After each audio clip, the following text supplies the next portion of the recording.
પ્રકરણ 11 રચનાઓ. પ્રાસ્તાવિક. વિદ્યાર્થી મિત્રો, અગાઉના પ્રકરણોમાં આપણે દોરતા હતા તે આકૃતિઓ માત્ર પ્રમેય સાબિત કરવા કે સ્વાધ્યાયના ઉકેલ માટે સહાયક થવા માટે જરૂરી હતી, પરંતુ તે ચોકસાઈવાળી હોય તેવું જરૂરી ન હતું. તે માત્ર પરિસ્થિતિને સમજવા અને ઉચિત તર્કને રજૂ કરવા માટે દોરવામાં આવતી હતી. આમ છતાં કેટલીક વાર ચોકસાઈવાળી આકૃતિઓની જરૂર પડે છે. ઉદાહરણ તરીકે, બાંધવામાં આવનાર મકાનનો નકશો, યંત્રોના ઓજાર કે સાધનના નકશાના જુદા જુદા ભાગના માનચિત્રો, માર્ગનો નકશો દોરવા વગેરે.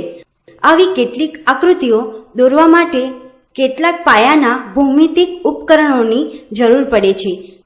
આ માટે તમારી પાસે નીચેની સામગ્રીઓ સમાવતી કંપાસ પેટી હોવી જરૂરી છે. 1. અંકિત માપપટ્ટી. તેની એક તરફ સેન્ટીમીટર અને મિલીમીટર તથા બીજી તરફ ઇંચ અને તેના ભાગ અંકિત થયેલ હોય છે. 2. કાટખૂણિયાની જોડ. તે પૈકી એકમાં 90°, 60° અને 30° ખૂણા તથા બીજામાં 90°, 45° અને 45° ખૂણાનો સમાવેશ થાય છે. 3. વિભાજકની જોડ, જેના બે છેડા કાગળ પર ગોઠવી શકાય તેવી સગવડ સાથે. 4. પરિકરની જોડ, જેના એક છેડે પેન્સિલ ગોઠવી શકાય તેવી સગવડ સાથે. 5. કોણ માપક. વિદ્યાર્થી મિત્રો, સામાન્ય રીતે આ દરેક ઉપકરણની જરૂરિયાત આપેલ માપ પ્રમાણે ત્રિકોણ, વર્તુળ, ચતુષ્કોણ, બહુકોણ વગેરે જેવી ભૌમિત આકૃતિઓ દોરવામાં પડે છે, પરંતુ માત્ર અનઅંકિત માપપટ્ટી કે સીધી પટ્ટી અને પરિકર જેવા બે ઉપકરણોની મદદથી ભૌમિતિક આકૃતિઓ દોરવાની પ્રક્રિયાને ભૌમિતિક રચના કહે છે. જે રચનામાં માપની પણ જરૂર પડે છે, તેમાં અંકિત માપપટ્ટી અને પરિકરનો ઉપયોગ પણ કરી શકાય છે.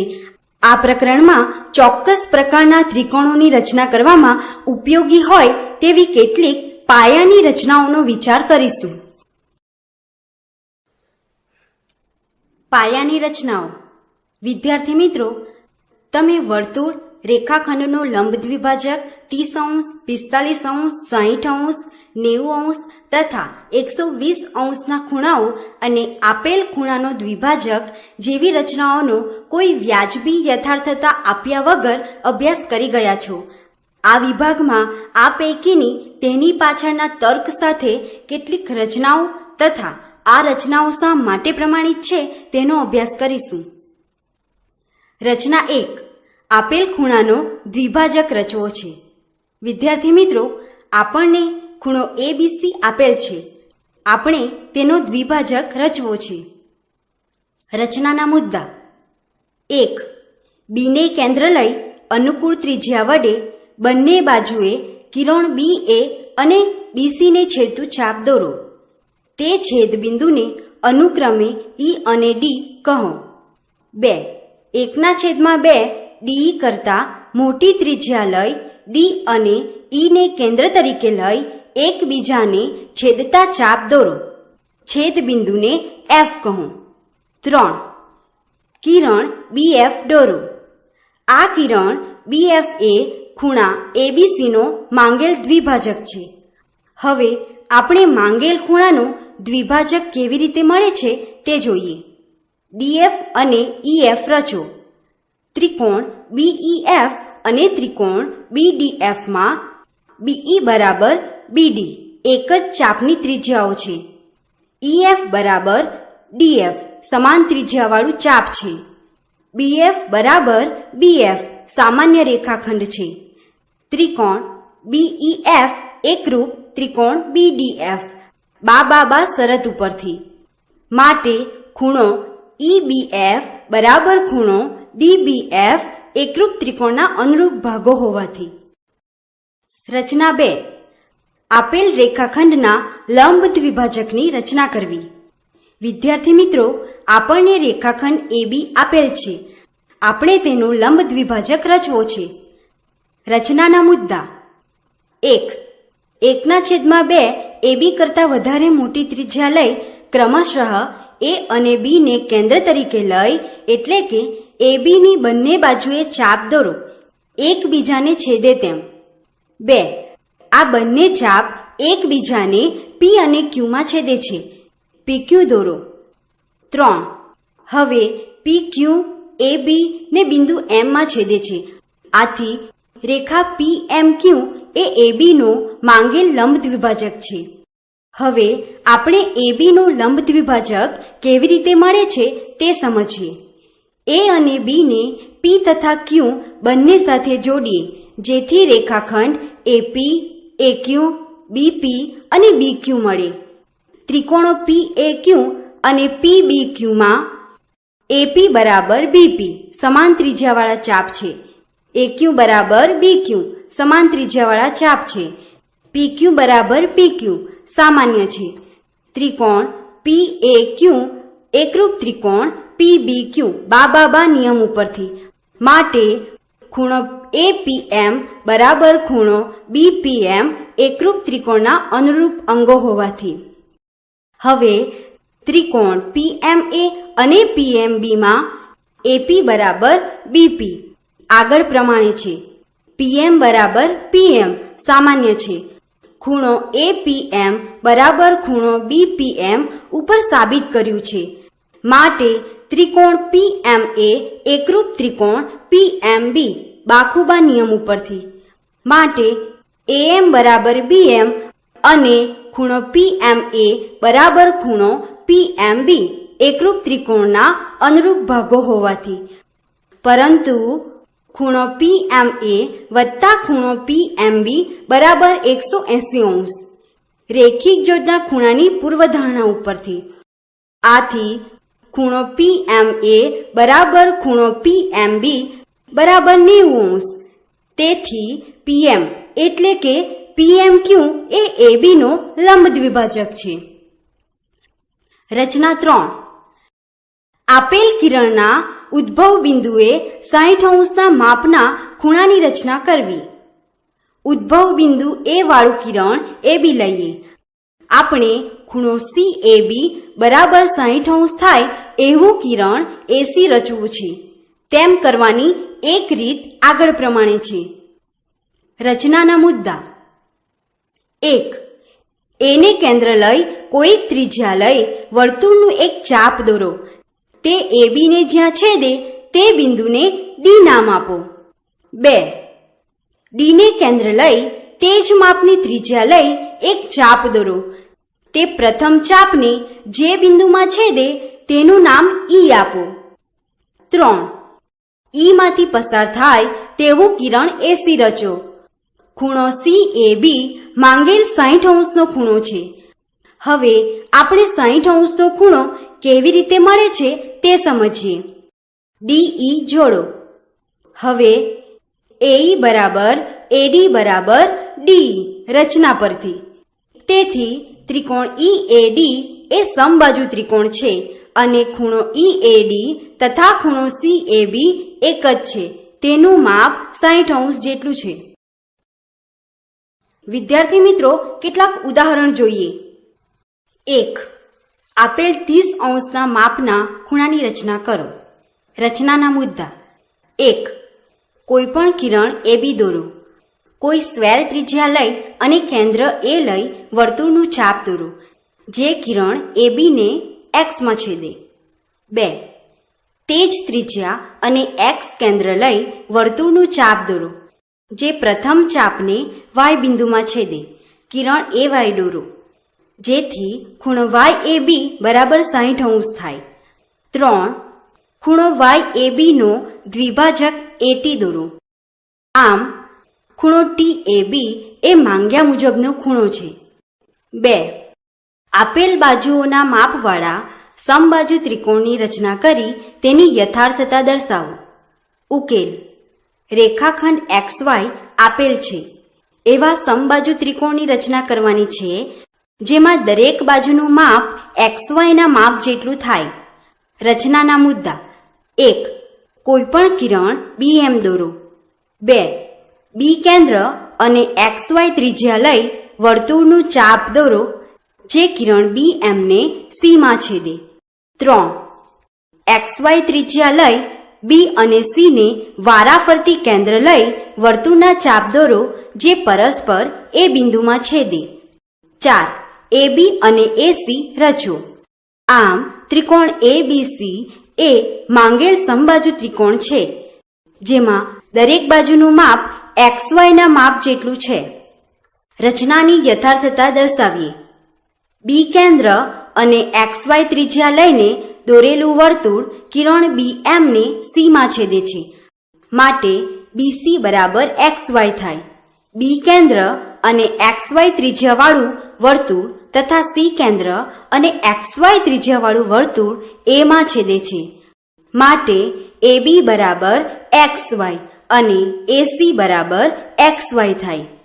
આમ ત્રિકોણ ABC માં AB બરાબર BC બરાબર AC બરાબર XY થાય. આથી ત્રિકોણ ABC સમબાજુ ત્રિકોણ છે જેની બાજુઓનું માપ આપ્યા મુજબ XY છે.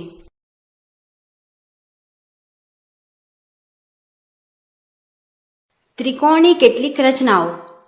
અત્યાર સુધી આપણે કેટલીક પાયાની રચનાઓનો વિચાર કર્યો. હવે પછી આપણે આગળના ધોરણની તથા ઉપર આપેલ રચનાઓનો ઉપયોગ કરીને ત્રિકોણની કેટલીક રચનાઓ કરી. 2 ત્રિકોણની એકરૂપતા માટેના બાખુબા, બાબાબા, ખુબાખુ અને કાકબા નિયમને યાદ કરી લઈએ. 1. જો 2 બાજુ અને અંતર્ગત ખૂણો આપેલ હોય. 2. 3 બાજુઓ આપેલ હોય. 3. 2 ખૂણા અને અંતર્ગત બાજુ આપેલ હોય. 4. કાટકોણ ત્રિકોણમાં કર્ણ તથા એક બાજુ આપેલ હોય તો અનન્ય ત્રિકોણ મળે.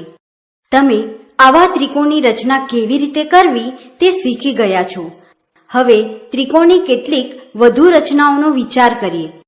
તમે એ નોંધ્યું હશે કે ત્રિકોણની રચના કરવા માટે તેના ઓછામાં ઓછા 3 અંગ એટલે કે ભાગ આપેલ હોવા જોઈએ. પરંતુ 3 અંગોના બધા જ સંયોજન હેતુ સિદ્ધ કરવા માટે પર્યાપ્ત નથી. ઉદાહરણ તરીકે 2 બાજુઓ અને એક ખૂણો એટલે કે અંતર્ગત ન હોય તેવો આપેલ હોય તો આવા અનન્ય ત્રિકોણની રચના કરવી હંમેશા શક્ય નથી. રચના 4. ત્રિકોણનો પાયો, પાયા પરનો એક ખૂણો અને બીજી 2 બાજુઓના માપનો સરવાળો આપ્યો હોય તેવો ત્રિકોણ રચવો. વિદ્યાર્થી મિત્રો, તમારે એવી રચના કરવાની છે કે જેમાં પાયો BC, પાયા પરનો ખૂણો, ખૂણો B અને ત્રિકોણ ABCની 2 બાજુઓનો સરવાળો AB વત્તા AC આપેલ છે. રચનાના મુદ્દા. 1. પાયો BC રચો અને આપેલ ખૂણા જેવડો ખૂણો બિંદુ B પર રચો. તેને ખૂણો XBC કહો. 2. કિરણ BX પર BD બરાબર AB વત્તા AC થાય તેવો રેખાખંડ BD કાપો. 3. DC રચો અને ખૂણો BDC જેટલો ખૂણો DCY રચો. 4. ધારો કે CY એ BX ને A માં છેદે. આમ ABC માંગેલ ત્રિકોણ છે. હવે આપણે માંગેલ ત્રિકોણ કેવી રીતે મળે છે તે જોઈએ. પાયો BC અને ખૂણો B આપ્યા પ્રમાણે દોરેલ છે. ત્યારબાદ ત્રિકોણ ACD માં ખૂણો ACD બરાબર ખૂણો ADC રચના પરથી. તેથી AC બરાબર AD. આથી AB બરાબર BD ઓછા AD બરાબર BD ઓછા AC. માટે AB વત્તા AC બરાબર BD. વૈકલ્પિક પદ્ધતિ. ઉપરના વિકલ્પ પ્રમાણે પ્રથમ 2 મુદ્દાને અનુસરો. ત્યારબાદ CD નો લંબ દ્વિભાજક PQ રચો. તે BD ને A માં છેદે. AC રચો. આમ ABC માંગેલ ત્રિકોણ છે. એ નોંધીએ કે A CD ના લંબ દ્વિભાજક પર આવેલ છે. તેથી AD બરાબર AC. નોંધ. જો AB વત્તા AC ના કરતા ઓછું અથવા સમાન BC હોય તો તેવા ત્રિકોણની રચના શક્ય નથી. રચના 5. પાયો, પાયા પરનો એક ખૂણો અને બાકીની બે બાજુઓના તફાવત આપ્યો હોય તેવો ત્રિકોણ રચવો. પાયો બીસી, પાયા પરનો ખૂણો બી અને બે બાજુઓનો તફાવત AB ઓછા AC અથવા AC ઓછા AB આપેલ છે. તમારે ત્રિકોણ ABCની રચના કરવાની છે. અહીં નીચે આપેલ બે વિકલ્પો સ્પષ્ટ છે. વિકલ્પ 1, ધારો કે AB એ AC કરતાં મોટો છે, તેથી AB ઓછા AC આપેલ છે. રચનાના મુદ્દા: 1. પાયો BC રચો. આપેલ ખૂણા જેટલો ખૂણો XBC બિંદુ B પર રચો. 2. કિરણ BX પર BD બરાબર AB ઓછા AC થાય તેવો રેખાખંડ કાપો. 3. DC રચો અને DC નો લંબ દ્વિભાજક PQ રચો. 4. ધારો કે PQ એ BX ને બિંદુ A માં છેદે છે. AC રચો. આમ ABC માંગેલ ત્રિકોણ છે. હવે આપણે માંગેલ ત્રિકોણ ABC કેવી રીતે મળે છે તે જોઈએ. પાયો BC અને ખૂણો B કહેવા પ્રમાણે દોરેલ છે. બિંદુ A લંબ દ્વિભાજક DC પર આપેલ છે. આથી AD બરાબર AC, માટે BD બરાબર AB ઓછા AD બરાબર AB ઓછા AC. વિકલ્પ 2, ધારો કે AB એ AC કરતાં નાનો છે, તેથી AC ઓછા AB આપેલ છે. રચનાના મુદ્દા: 1. વિકલ્પ 1 પ્રમાણે. 2. રેખાખંડ BCના જે અર્ધતલમાં કિરણ BX છે તેના વિરુદ્ધ અર્ધતલમાં લંબાવેલ રેખા BX પર AC ઓછા AB ના માપનો એક રેખાખંડ BD કાપો. 3. DC રચો અને DC નું લંબ દ્વિભાજક PQ રચો. 4. ધારો કે PQ એ BX ને A માં છેદે છે. AC રચો. આમ ABC માંગેલ ત્રિકોણ છે. તમે રચનાને વિકલ્પ 1 પ્રમાણે પ્રમાણિત કરી શકો છો. રચના 6. ત્રિકોણની પરિમિતિ અને પાયા પરના ખૂણા આપ્યા હોય તેવો ત્રિકોણ રચવો. તમારે એવા ત્રિકોણ ABCની રચના કરવાની છે કે જેના પાયા પરના ખૂણો B, ખૂણો C અને BC વત્તા CA વત્તા AB આપેલ છે. રચનાના મુદ્દા: 1. BC વત્તા CA વત્તા AB થાય તેવો રેખાખંડ રચો, તેને XY કહો. 2. ખૂણો B ને સમાન ખૂણો LXY અને ખૂણો C ને સમાન ખૂણો MYX રચો. 3. બિંદુ A માં છેદે તેવા ખૂણો LXY અને ખૂણો MYX ના દ્વિભાજક રચો. 4. AX નો લંબ દ્વિભાજક PQ તથા AY નો લંબ દ્વિભાજક RS દોરો. 5. PQ એ XY ને B માં તથા RS એ XY ને C માં છેદે તેમ દોરો. AB અને AC રચો. આમ ABC માંગેલ ત્રિકોણ છે. આ રચનાને પ્રમાણિત કરવા માટે તમે એ નોંધો કે AX ના લંબ દ્વિભાજક PQ પર B આવેલ છે.